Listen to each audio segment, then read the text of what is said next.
क्रान्तिपुर समाचारमा स्वागत छ। सुरु गरौँ अहिलेका मुख्य समाचारबाट। आज एकै दिन थपिए 641 कोरोना संक्रमित। काठमाडौँ उपत्यकामा मात्रै 172 जना, 100 जना आइसियुमा। कोरोनाका बिरामीलाई 20% शैय्या छुट्याउने सरकारी निर्देशन मान्न निजी अस्पतालको अटेर। सदुपयोग हुने विश्वासै नभएपछि कोरोना कोषमा रकम जम्मा हुनै छाड्यो। सिन्धुपाल्चोकमा पहिरोमा पुरिएका थप 2 जनाको शव भेटियो, 20 जना अझै बेपत्ता।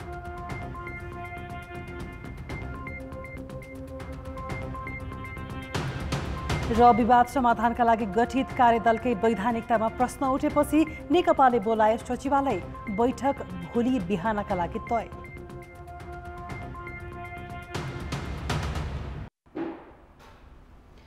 काठमाडौँ उपत्यकामा 172 जना सहित आज कोरोना भाइरसका 641 बिरामी थपिएका छन्। भाइरस संक्रमितको संख्या 26,660 पुगेको छ।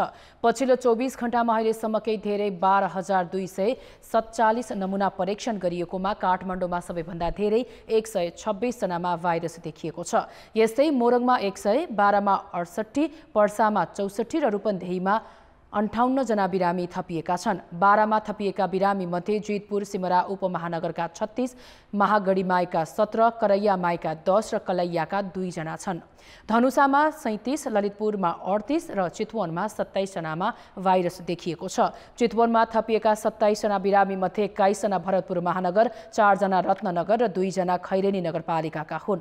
भरतपुर अस्पतालका मेडिकल सुपरिन्टेन्डेन्ट सहित 3 जना चिकित्सक र 1 जना नर्स तथा बीपी कोइराला मेमोरियल क्यान्सर अस्पतालका 5 जना नर्समा पनि भाइरस देखिएको छ।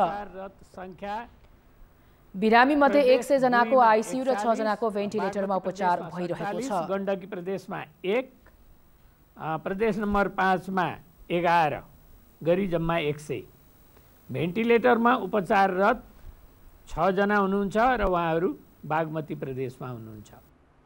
यसैबीच पाटन स्वास्थ्य विज्ञान प्रतिष्ठान र बीपी कोइराला स्वास्थ्य विज्ञान प्रतिष्ठान धरानमा 1 जना संक्रमितको मृत्यु भएको छ। पाटनमा आज काठमाडौँका 60 वर्षीय पुरुषको मृत्यु भएको स्वास्थ्य कार्यालय ललितपुरले जनाएको छ। यस्तै धरानमा विराटनगर महानगर 2 की 50 वर्षीय महिलाको गैराती मृत्यु भएको हो। भाइरसका बिरामी मध्ये मृत्यु हुनेको संख्या 105 पुगेको छ। अहिलेसम्म 17,335 जना निको भएका छन्। 2 साता यता काठमाडौँ उपत्यकामा कोरोना महामारी फैलिएको छ। हरेक दिन उपत्यकामा अन्यत्र भन्दा धेरै संक्रमित देखिन थालेका छन्। 40 लाख भन्दा बढी जनघनत्व भएको उपत्यकामा विभिन्न बस्तीमा बिरामी बढेपछि त्यसले त्रास त बढाएको छ नै, संक्रमण रोकथाम चुनौतीपूर्ण पनि बनेको छ। तर सरकारसँग भने ठोस योजना केही पनि छैन। काठमाडौँ उपत्यकामा आइतबार 172 जना नयाँ संक्रमित थपिए। उपत्यकामा एकै दिन यति धेरै संक्रमित थपिएको यो पहिलो पटक हो। नयाँ बिरामीको संख्या दिनहुँ बढ्दो दरमा छ। उपत्यका 2 साता यता नयाँ बिरामीको संख्याका आधारमा पहिलो नम्बरमा छ। उपत्यकामा अहिलेसम्म 1966 जना संक्रमित भइसकेका छन्। साउन 25 मा उपत्यकामा सक्रिय संक्रमित 948 थिए। त्यो संख्या आइतबार करिब दोब्बर अर्थात् 1758 पुगिसकेको छ। दिनहुँ बढ्दो संख्याले उपत्यकामा संक्रमणको मुख्य केन्द्र बन्दै गएको देखिन्छ। 40 लाख भन्दा बढीको बसोबास रहेको उपत्यकामा महामारी आगोको रूपमा फैलिरहँदा नियन्त्रणका लागि भने ठोस कदम चालिएको छैन। सरकार यतिखेर सावधानी अपनाउन आग्रह गर्ने भूमिकामा मात्र सीमित देखिएको छ। आइसोलेसन अभावमा लक्षणसहितका बिरामी घरमै छन्। उनीहरूसँग सम्पर्क भएकाहरू सबैलाई परीक्षणको दायरामा पनि ल्याइएको छैन। संक्रमितसँग सम्पर्क भएकाहरूको खोजी गर्ने काम निकै नै सुस्त छ। अर्को कुरा आवागमन यथावतै छ। त्रसित भएर आफै घरभित्र बस्नु अलग कुरा हो, तर सार्वजनिक यातायात समेत चल्न दिइएको छ, जसका कारण महामारी थप फैलिने जोखिम बढेको छ। मन्त्रालय आफैले हरेक दिन जोखिम बढ्दै गएको बताउँदै आएको छ। यो अवस्थामा रोकथामका लागि ठोस योजना बनाएर काम नगर्ने हो भने स्थिति नियन्त्रण बाहिर नजाला भन्न सकिँदैन। कान्तिपुर समाचारका लागि दीपक आचार्य, काठमाडौँ। महामारी फैलिएर बिरामीको चाप थेगी नसक्नु भएपछि सरकारले निजी अस्पताललाई 20% शैय्या कोरोना भाइरस संक्रमितका लागि छुट्याउन भनेको छ। तर निजी अस्पतालले मानेका छैनन्। उनीहरूले जनशक्ति र पूर्वाधारको अभाव तथा अस्पतालमा उपचार गराइरहेका अन्य बिरामीलाई सर्ने कारण देखाउँदै शैय्या छुट्याउन नमानेका हुन्। भक्तपुरको मध्यपुर अस्पतालसँग 100 शैय्या छ। स्वास्थ्य मन्त्रालयको निर्देशन अनुसार उसले 20 शैय्या कोरोना भाइरसका बिरामीलाई छुट्याउनु पर्ने हो, तर छुट्याएको छैन। महामारीले आम्दानी घटेको तर सञ्चालन खर्च भने बढेको कारण देखाउँदै उसले भाइरसका बिरामीका लागि शैय्या छुट्याउन नमानेको हो। भाइरसका बिरामी राखेपछि अन्य रोगका बिरामी आउन छाड्ने र आर्थिक सङ्कट आइपर्ने उसको भनाइ छ। 14 दिन क्वारेन्टाइनमा बस्नुपर्ने आवश्यकता हुँदाखेरि जनशक्ति त पक्कै पनि अलिकति अपुग भइहाल्छ। त्यसको साथसाथै मास्क, पन्जा, सेनिटाइजर, पिपिई यिनीहरू लगायतका सम्पूर्ण सामानहरूले गर्दाखेरि पहिलाको अवस्थाभन्दा अहिलेको अवस्थामा अलिकति समस्या छ। आर्थिक समस्या पनि देखिन थालेको छ। अलिकति खर्च बढी लाग्ने हुन्छ। डिस्पोजल चिजहरू बढी प्रयोग गर्नुपर्ने भएको हुनाले देशभर साना ठुला गरी 350 वटा निजी अस्पताल छन् र तिनमा 17,000 शैय्या छन्। स्वास्थ्य मन्त्रालयले भने जस्तो त्यसको 20% छुट्याउँदा भाइरसका बिरामीलाई उपचार गराउन 3400 शैय्या उपलब्ध हुन्छ। तर निजी अस्पतालले उपचार गराउन नमानेकाले अहिले भाइरसका कतिपय बिरामी घरमै बस्न बाध्य छन्। मन्त्रालयको आइतबारको तथ्याङ्क अनुसार 497 जना बिरामी घरमै अलगिएर बसेका छन्। सरकारी अस्पतालका शैय्या भाइरसका बिरामीले भरिसकेकाले मन्त्रालयले निजी अस्पतालसँग सहयोग मागेको हो। निजी अस्पतालले भने उपचारका लागि सरकारले लागत अनुसार सहयोग गर्नुपर्ने शर्त राखेका छन्। नन कोभिड पनि त्यहीँ हुन्छन्। कोभिड पनि हुँदाखेरि चाहिँ रोग सर्ने सम्भावनाहरू बढी हुने, त्यसपछि आएर अरू स्वास्थ्यकर्मीहरू पनि बढीभन्दा बढी सङ्क्रमित हुने, अनि त्यसपछि आएर त्यो अरू नन कोभिडको बिरामीलाई चाहिँ त्यहाँ उपचार गर्न चाहिँ गाह्रो हुने र उनीहरू भयावह स्थिति भएर उपचार गर्न पनि नआउने किसिमको वातावरण हुनसक्छ। त्यो कारणले गर्दाखेरि चाहिँ यो तीनवटा चिजले गर्दाखेरि चाहिँ सबै ठाउँमा 20% छर्नुभन्दा बरु कुनै एउटा ठुलो मेडिकल कलेजलाई, त्यसपछि कुनै हस्पिटललाई नै दिन्छ भने पुरै कोभिडै बनाउने, होइन, त्यो किसिमले चाहिँ सरकारले प्रावधान गर्यो भने चाहिँ त्यो किसिमका कामहरू गर्यो भने चाहिँ राम्रो हुन्छ। निजी अस्पतालले अत्याचार गरिरहेका बेला सरकारले अनुदान दिने निर्णय गरेको छ। बिरामीलाई लक्षण नभएकादेखि जटिल खालका गरी 5 भागमा वर्गीकरण गरी मन्त्रालयले दैनिक 200 देखि 15,000 रुपियाँ अनुदान दिने भनेको छ। त्यसका लागि उसले सबै किसिमका अस्पतालसँग विवरण मागेको छ। 2 दिनभित्र उपलब्ध नगराएपछि आइपर्ने अप्ठ्यारोप्रति अस्पताल आफै जिम्मेवार हुनुपर्ने मन्त्रालयको चेतावनी छ। मन्त्रालयले चेतावनी दिने भूमिकामा मात्र सीमित रहने भन्दा पनि निर्देशन नमाने अस्पतालमाथि कारबाहीको हिम्मत गर्नुपर्छ। अन्यथा भाइरसका बिरामीले उपचारै नपाएर ज्यान गुमाउनु पर्ने अवस्था नआउला भन्न सकिँदैन। कान्तिपुर समाचारका लागि क्यामेरामा विकास जोशीका साथ नारायण किलम्बु, काठमाडौँ। सरकारले कोरोना भाइरसको संक्रमण रोकथामका लागि सहयोग जुटाउन खडा गरेको कोषमा रकम जम्मा हुन लगभग छाडेको छ। सुरुवाती 5 दिनमै 15 करोड जम्मा भएको कोषमा पछिल्लो 3 महिनामा 20 करोड मात्र थपिएको छ। खासगरी संक्रमण रोकथामका लागि स्वास्थ्य सामग्री खरिद गर्न अगाडि बढाइएका प्रक्रिया विवादित भएपछि त्यसको असर सहयोग सङ्कलनमा परेको हो।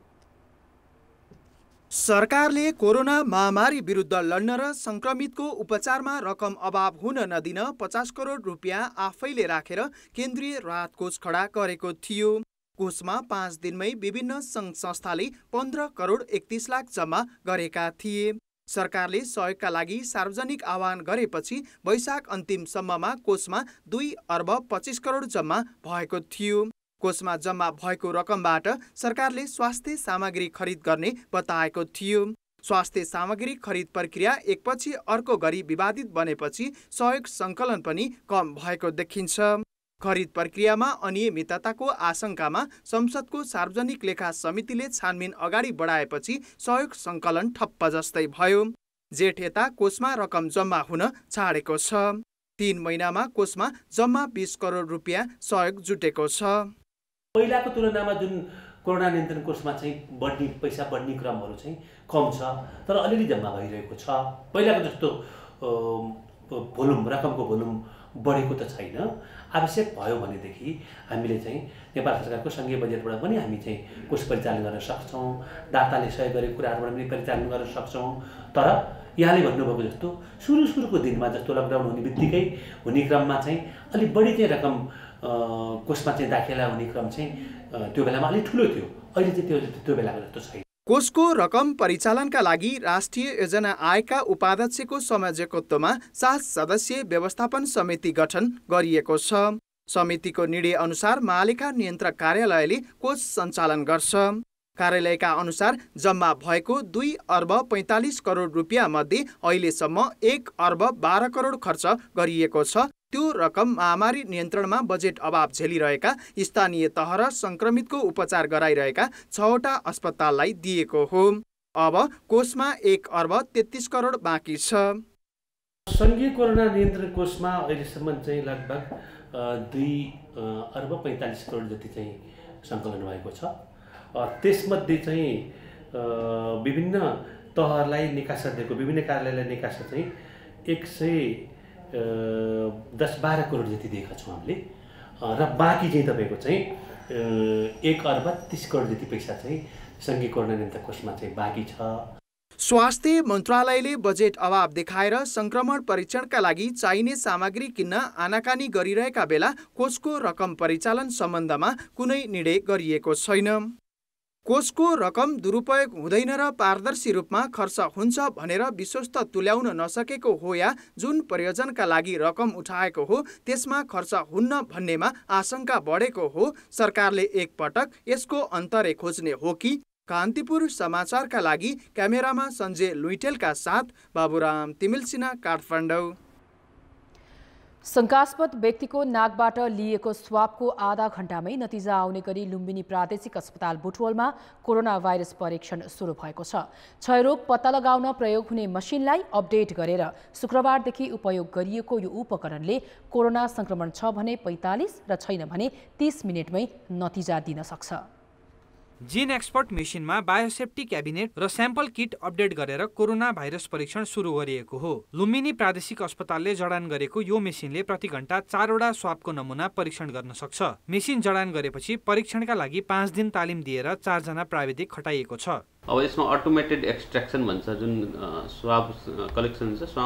स्वाबबाट अहिले चाहिँ म्यानुअली हातले नै एक्सट्र्याक्सन छुट्याउने विधिले चाहिँ धेरै टाइम खर्चिएको छ भने यसमा अटोमेटिक सिस्टमबाट त्यो एक्सट्र्याक्सन हुन्छ र त्यसलाई पिसिआर विधिमा लगिन्छ। त्यो गर्दाखेरि रिपोर्ट कस्तो भने पोजिटिभ रहेछ, सार्स कोभिड पोजिटिभ रहेछ भने 30 मिनटभित्रै आउन सक्छ र नेगेटिभ रहेछ भने 45 मिनटमा रिजल्ट रिपोर्ट आउँछ। राष्ट्रिय क्षयरोग केन्द्रका अनुसार देशभर यस्ता 80वटा मेसिन छन्। त्यसैले नमुना सङ्कलन र परीक्षणमा ढिलाइ भइरहँदा यी मेसिनको प्रयोग विस्तार गर्ने तयारी छ। पहिलो चरणमा 9 स्थानमा जडान गरिनेछ। जीन एक्सपर्ट मेसिनलाई करिब 24 लाख रुपियाँ पर्छ भने एउटा नमुना परीक्षण गर्न करिब 1200 रुपियाँको काटेज चाहिन्छ। यसको नतिजा पनि भरपर्दो हुने विज्ञहरूले जनाएका छन्। नेपालमा पनि कुनै केही रिसर्च गर्दैले के भन्छ भने सेन्सिटिभिटी 100% र स्पेसिफिसिटी 100% छ भनेर चाहिँ केही प्रमाण चाहिँ के रिसर्च अनुमानकर्ताले गरेको पनि केही आधार छ। त्यस हिसाबले गर्दाखेरि अहिले कोभिडको परीक्षणको लागि चाहिँ अहिले यो जीन एक्सपर्ट मसिनको गुणस्तरता चाहिँ राम्रो छ भन्ने यसलाई चाहिँ त्यसरी लिनुपर्छ। रूपन्देहीमा जडान गरिएको मेसिनलाई आकस्मिक बिरामी र शङ्कास्पद मृतकको परीक्षणमा प्रयोग गरिएको छ। अहिले मुलुकभर संक्रमण दिनदिनै बढ्दै गएकाले यस्ता मेसिनलाई व्यवस्थित गर्न सके नतिजा छिटो त हुनेछ नै, दुर्गम क्षेत्रमा समेत सहज परीक्षणमा सघाउ पुग्नेछ। कान्तिपुर समाचारका लागि बुटवलबाट स्वस्तिक श्रेष्ठका साथ कृपाल गौतम, काठमाडौँ। ब्रेकपछि समाचारमा स्वागत छ। आर्थिक अनियमितता गरेको अभियोगमा नेपाली सेनाले साइक रथी सहित 3 जना अधिकृतलाई बर्खास्त गरेको छ। सैनिक अदालतले वीरेन्द्र शान्ति तालिम केन्द्रमा कार्यरत रहँदा आर्थिक अनियमितता गरेको आरोपमा साइक रथी प्रयोग राणा, महासेनानी नवीन सेलवाल र प्रमुख सुबेदार मिठुराम विश्वकर्मालाई बर्खास्त गरेको हो। राणाले 1 करोड 52 लाख अनियमितता गरेको ठहर गर्दै अदालतले उक्त रकम सैनिक खातामा दाखिला गर्न समेत आदेश दिएको छ। महासेनानी सिलवालले 27 लाख रुपैयाँ तिर्नुपर्नेछ। राणा र सिलवाल 2 महिनादेखि हिरासतमा थिए। यसैगरी सहसेनानी लक्ष्मीकान्त खनाल सहित 3 जनाको एक तह हटुवा गरिएको छ। पार्टीभित्रको विवादमा समाधान खोज्न गठित कार्यदलको वैधानिकतामाथि प्रश्न उठेपछि सत्तारूढ दल नेकपाले भोलि बिहान सचिवालय बैठक बोलाएको छ। काम सुरु गरिसकेको कार्यदलले भने आजदेखि अध्यक्षद्वय केपी शर्मा ओली र पुष्पकमल दाहाल बीचको विवादबारे छलफल थालेको छ। ललितपुरमा आज बसेको कार्यदलको बैठकमा सदस्यहरूले अध्यक्षद्वय ओली र दाहाल बीच विवादित बनेका विषयमा आफ्नो धारणा राखेका छन्। उनीहरूले 1.5 महिनादेखि अवरुद्ध स्थायी समिति बैठकमा देखिएको विवादित मुद्दामा सुझाव समेत राखेका थिए। सदस्यहरूले आफ्ना धारणा राखेपछि प्रतिवेदन तयार गर्ने योजना छ। आजको बैठकमा कुनै विषयको टुङ्गो भने नलागेको सदस्य सुरेन्द्र पाण्डेले जानकारी दिए। भोलि सचिवालय बोलाइएको कार्यदलको बैठक मंगलबार बस्नेछ। अध्यक्षद्वय ओली र दाहालले गठन गरेको कार्यदलको वैधानिकताबारे प्रश्न उठेपछि भोलि बिहान सचिवालय बैठक बोलाइएको हो। वरिष्ठ नेता माधव कुमार नेपाल र झलनाथ खनाल तथा प्रवक्ता नारायण काजी श्रेष्ठले स्थायी समिति वा सचिवालयबाट कार्यदल गठन र कार्यदेश टुङ्ग्याउनु पर्ने माग गरे थिए। आफूहरूले अध्यक्ष दाहालको ध्यानाकर्षण गराएपछि सचिवालय बैठक बोलाइएको नेता खनालले जानकारी दिए। महाधिवेशनको निर्धारित समय छोटिँदै गर्दा नेपाली कांग्रेसका सभापतिका 1 दर्जन आकांक्षी देखिएका छन्। 14औं महाधिवेशनमा संस्थापन र इतर पक्ष भित्रै पनि प्रतिस्पर्धा हुने देखिएको छ। तर कतिपयले भने पदाधिकारीको बार्गेनिङदेखि चर्चा कमाउन समेत सभापतिको दाबी गरिरहेका छन्। 14औं महाधिवेशन संस्थापन पक्षबाट सभापति शेरबहादुर देउवाले दोहोरिने निर्णय गरिसकेका छन्, तर सार्वजनिक भने गरेका छैनन्। संस्थापन इतर खेमाबाट वरिष्ठ नेता रामचन्द्र पौडेल मुख्य आकांक्षी हुन्। पूर्व महामन्त्री कृष्ण सिटौलाले पनि दाबी गरेका छन्। 13औं महाधिवेशनमा देउवा विरुद्ध पौडेल र सिटौला दुवै प्रतिस्पर्धामा थिए। यी बाहेक पनि दुवै खेमाका झण्डै 10 जनाले सभापतिमा आकांक्षा राखेका छन्। संस्थापन पक्षबाट उपसभापति विमलेन्द्र निधिदेखि केन्द्रीय सदस्य गोपालमान श्रेष्ठसम्मले दाबी गरेका छन्। संस्थापन इत्रबाट भने पौडेलका अतिरिक्त महामन्त्री शशाङ्क कोइराला तथा केन्द्रीय सदस्य शेखर कोइराला पनि उम्मेदवारी दिने दौडमा छन्। साथै पुस्तान्तरणको माग गर्दै आएका गगन थापाले समेत महामन्त्री सुनिश्चित नभए मुद्दा स्थापित गर्नकै लागि भए पनि सभापतिमा उठ्ने बताएका छन्। त्यसबाहेक केन्द्रीय सदस्यहरू प्रकाशमान सिंह, रामशरण महत र अर्जुन नरसिंह केसी पनि आफूलाई सभापतिकै दावेदार मान्छन्। आकांक्षीको लहरको देख्दा धेरैको रणनीति पदाधिकारी सुनिश्चित गर्न र चर्चा कमाउनका लागि जस्तो देखिन्छ। नेपाली कांग्रेसमा नेतृत्व लिने तीव्र प्रतिस्पर्धा छ भन्ने यसले संकेत गर्छ, हैन? स्वाभाविक रूपमा 14औं महाधिवेशनमा सबै चाहिँ केही सिनियर, केही जुनियर, केही युवा सबै चाहिँ नेतृत्वको लागि चाहिँ तछाड मछाड गर्दैछन्, हैन? अब यो कति चाहिँ सभापतिको लागि हो, कति महामन्त्रीको लागि हो, कति चाहिँ अब आफूलाई चाहिँ प्रस्तुत गर्ने र भोलि चाहिँ बार्गेनिङमा बस्ने भन्ने खालको हो। संस्थापन भित्र निधिले चुनौती दिए बाहेक देउवालाई थप अप्ठ्यारो देखिन्न, तर इतर पक्षमा साझा उम्मेदवार छान्नै सकछ। पौडेलका अतिरिक्त कोइराला द्वय तथा सिंह र महतलाई मिलाउन सहज छैन। कोभिडका कारण महाधिवेशनका देखिने काम सबै ठप्प हुँदा सभापतिमा बढ्दो दाबी गुटबन्दीको परिणाम भएको स्वयं आकांक्षीहरू नै बताउँछन्। सकेसम्म धेरै उम्मेदवारहरू बन्ने होइन। आखिर डेमोक्रेटिक कन्ट्रीहरूमा हेर्नुहोस्, कहीँ पनि चाहिँ नि पार्टीभित्र, यहाँ नेपालमा जति चाहिँ नि पार्टीभित्र चाहिँ नि सङ्घर्ष र विवाद छ, अरू मुलुकहरूमा यस्तो कहीँ पनि हुँदैन। त्यसकारण चाहिँ नि पार्टीलाई एक बनाएर अगाडि बढाउनु पर्छ, गुटबन्दी भन्दा माथि उठ्नुपर्छ। त्यो नै राष्ट्रको आवश्यकता हो र पार्टीको पनि आवश्यकता हो। नेपाली कांग्रेसले 14औं महाधिवेशन आगामी फागुन 7 मा तय गरेको छ, तर कोरोनाको महामारीले सबै क्रियाकलाप ठप्प भएकाले महाधिवेशन हुने नहुने चाहिँ टुङ्गो छैन। कान्तिपुर समाचारका लागि नवराज पाण्डे, काठमाडौँ। सिन्धुपाल्चोकमा पहिरोमा परि बेपत्ता भएका मध्ये थप 2 जनाको शव फेला परेको छ। जुगल गाउँपालिकाको लिदीमा शुक्रबार बिहान गएको पहिरोमा परि मृत्यु हुनेको संख्या 19 पुगेको छ। 20 जना अझै बेपत्ता छन्। बेपत्ता भएकाहरूको सुरक्षाकर्मी र स्थानीयले खोजी गरिरहेका छन्। पहिरोले 13 घर बगाएको थियो भने 37 घरमा क्षति पुर्याएको थियो। पहिरोबाट विस्थापित परिवारले त्रिपाल मुनि रात बिताइरहेका छन्।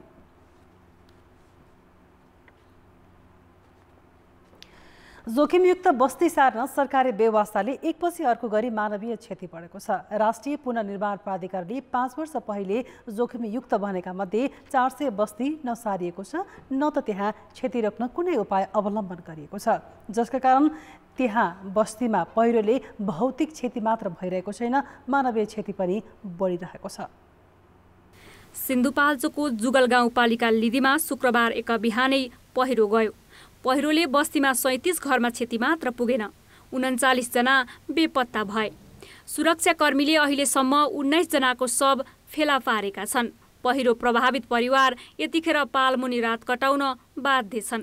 जबकि पहिरोले क्षति पुगेको यो बस्ती पहिरोको उच्च जोखिममा रहेको सरकारले 4 वर्ष पहिले नै थाहा पाइसकेको थियो।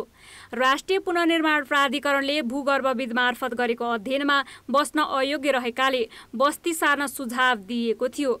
सुझाव प्रतिवेदन दराजमा थन्काएर राखेको असर शुक्रबार देखियो। राष्ट्रिय पुनर्निर्माण प्राधिकरणबाट पनि यसमा चाहिँ यी बस्तीहरूको अध्ययन विभिन्न ठाउँको अध्ययन भएको देखिन्छ। 239 ठाउँमा भौगोलिक अध्ययन राष्ट्रिय पुनर्निर्माण प्राधिकरणले पनि गरेको छ भन्ने कुरा मलाई जानकारी आएको छ हैन। त्यसमध्ये चाहिँ हाल चाहिँ 7 वटा ठाउँमा चाहिँ एकीकृत बस्तीहरू निर्माण भएको छ र अरू चाहिँ उसको प्रक्रियामा छ भन्ने कुरा पुनर्निर्माण प्राधिकरणले कुरो गरेको छ। मानिसहरूले चाहिँ आफूले पनि घर बनाएको र चाहिँ भन्ने कुराहरू छ।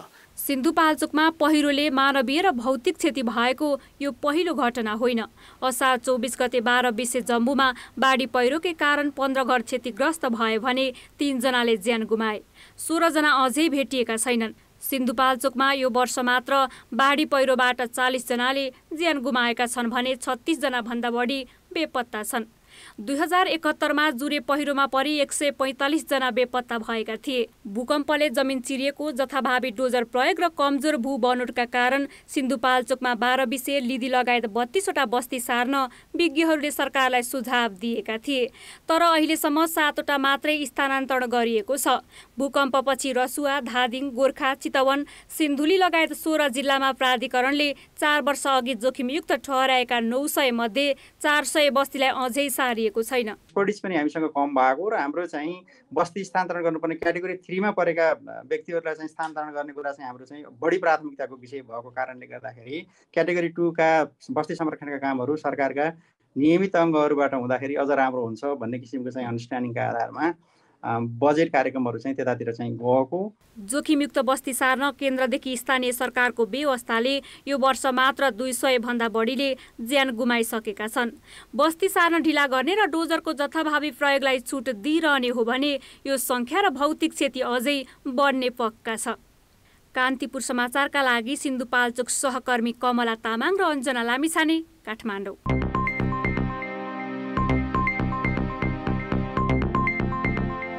साताको पहिलो दिन आज शेयर बजारमा 17 अङ्कको गिरावट आएको छ।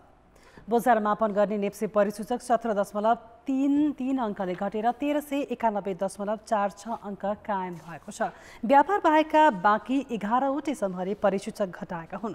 व्यापार समूहको परिसूचक 11 अङ्कले बढेको दिन जीवन बीमा समूहको परिसूचक सबैभन्दा धेरै 77 र निर्जीवन बीमा समूहको परिसूचक 49 अङ्कले घटेको छ।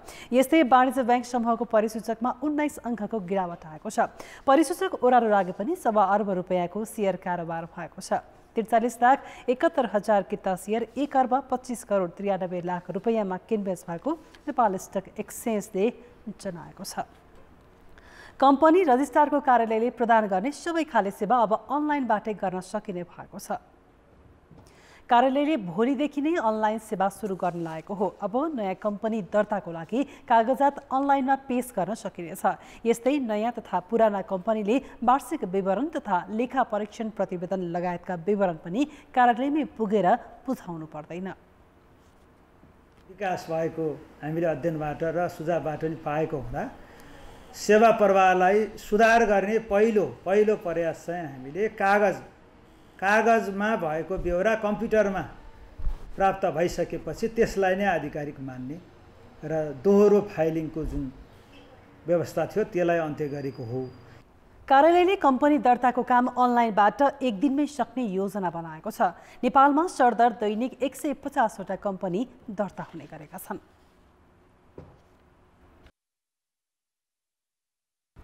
ब्रेकपछि समाचारमा पुनः स्वागत छ। सिन्धुपाल्चोकको भोटेकोसी गाउँपालिका लाड्सा फुमाचेका 64 विस्थापित परिवार तातोपानीको सुक्खा बन्दरगाह भन्सार कार्यालयमा शरण लिएर बसेका छन्। गएको असार 25 गते राति आएको बाढी बस्तीमा पसेर घर बगाएपछि लाड्सावासी अहिले नदी किनारमै बनेको भन्सार कार्यालयको एजेन्ट हलमा शरण लिइरहेका छन्।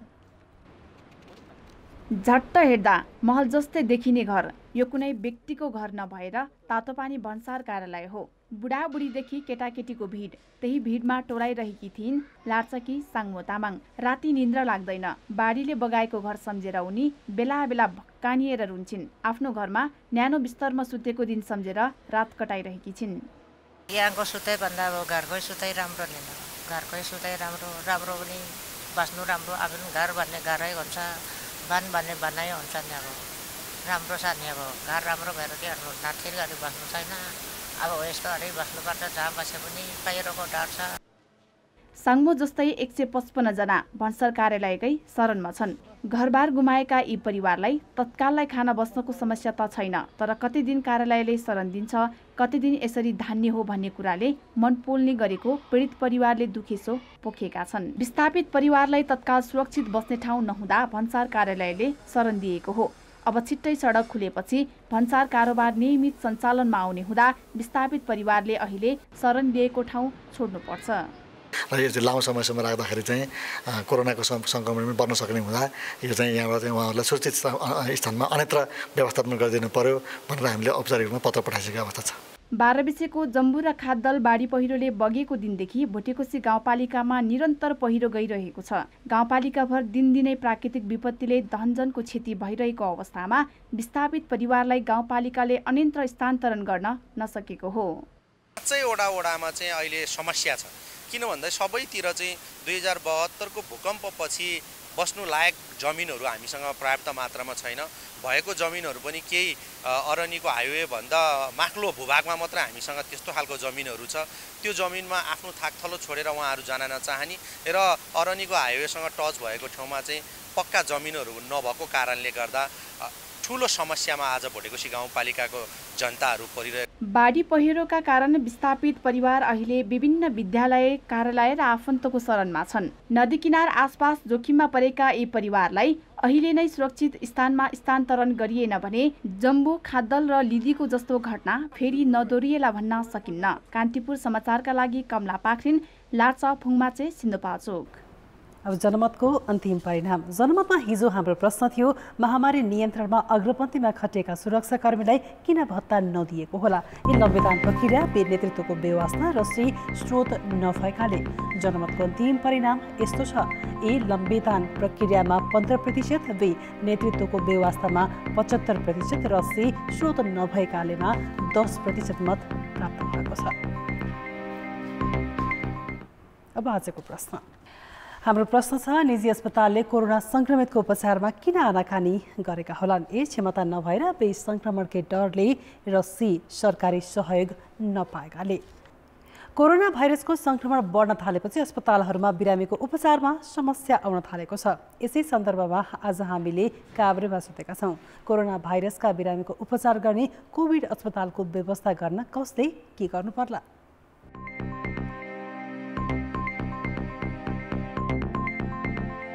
पहिलो त तिनै तहको सरकारको दायित्व हो र त्यो सँगसँगै होइन, त्यो सँगसँगै देशमा रहेका चाहिँ उद्योगपतिहरू होइन, सामाजिक भावका मान्छेहरू सबै राज्यलाई साथ दिने ढङ्गले अगाडि बढ्यो भने हामीले हिजो चाइनाले जसरी विपदको बेला चाहिँ ठुला चाहिँ हस्पिटलहरू निर्माण गरेको थियो र त्यही शैली हामीले पनि त्यही सिको लिन सक्यौँ भनेदेखि साँचो अर्थमा नागरिकहरूको रक्षाको लागि हामी पनि अग्रसर हुन सक्छौँ। कोरोनाको हस्पिटल बनाउने यताउति गर्नेमा अनि गभर्मेन्टले चाहिँ अलि फोकस गरेर होइन, गभर्मेन्टले चाह्यो भने चाहिँ बन्न सक्छ। अति आवश्यक भएको अन्य क्षेत्रको बजेटहरू चाहिँ यो हस्पिटललाई युटिलाइज गर्यो भने चाहिँ कोरोना अस्पताल बन्न सक्छ। तिनटै सरकार मिलेर कोभिड अस्पताल बनाउनु पर्छ। 13वटा स्थानीय सरकारले आँट्यो भने काभ्रे जिल्लामा कोभिड हस्पिटल बन्न सक्छ। सबैजना मिलेर बनाउनु पर्छ, तर बनाउनु चाहिँ बनाउनै पर्छ, उपचार राम्रोसँग गर्नुपर्छ।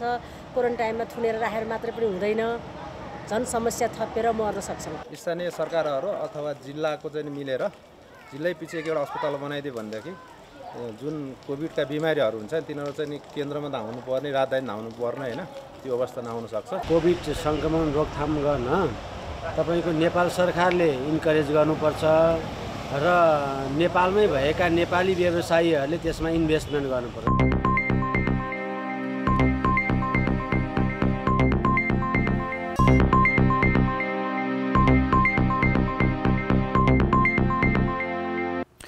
नमस्कार, कान्तिपुर खेलकुद समाचारमा स्वागत छ। नेपाल ओलम्पिक कमिटीका 2 जना कर्मचारीमा कोरोना संक्रमण देखिएको छ। बुधबार गरेको PCR परीक्षणमा 2 जना कर्मचारीमा कोरोना पोजिटिभ देखिएको एनओसीका महासचिव निलेन्द्र राज श्रेष्ठले बताए। उनीहरू साधोबाटो स्थित कमिटीकै भवनमा आइसोलेसनमा बस्नेछन्। 2 जना कर्मचारीको नतिजा आउन बाँकी छ। कोरोना देखिएपछि ओलम्पिक भवन कम्तीमा 2 साताका लागि बन्द हुनेछ। अन्तर्राष्ट्रिय खेलकुद परिसरमा संक्रमण देखिएपछि अखिल नेपाल फुटबल सङ्घ एन्फाले पनि कार्यालय बन्द गरेको छ। कान्तिपुर समाचार अहिलेलाई सकियो। कान्तिपुर टेलिभिजन हेर्दै गर्नुहोला। नमस्ते।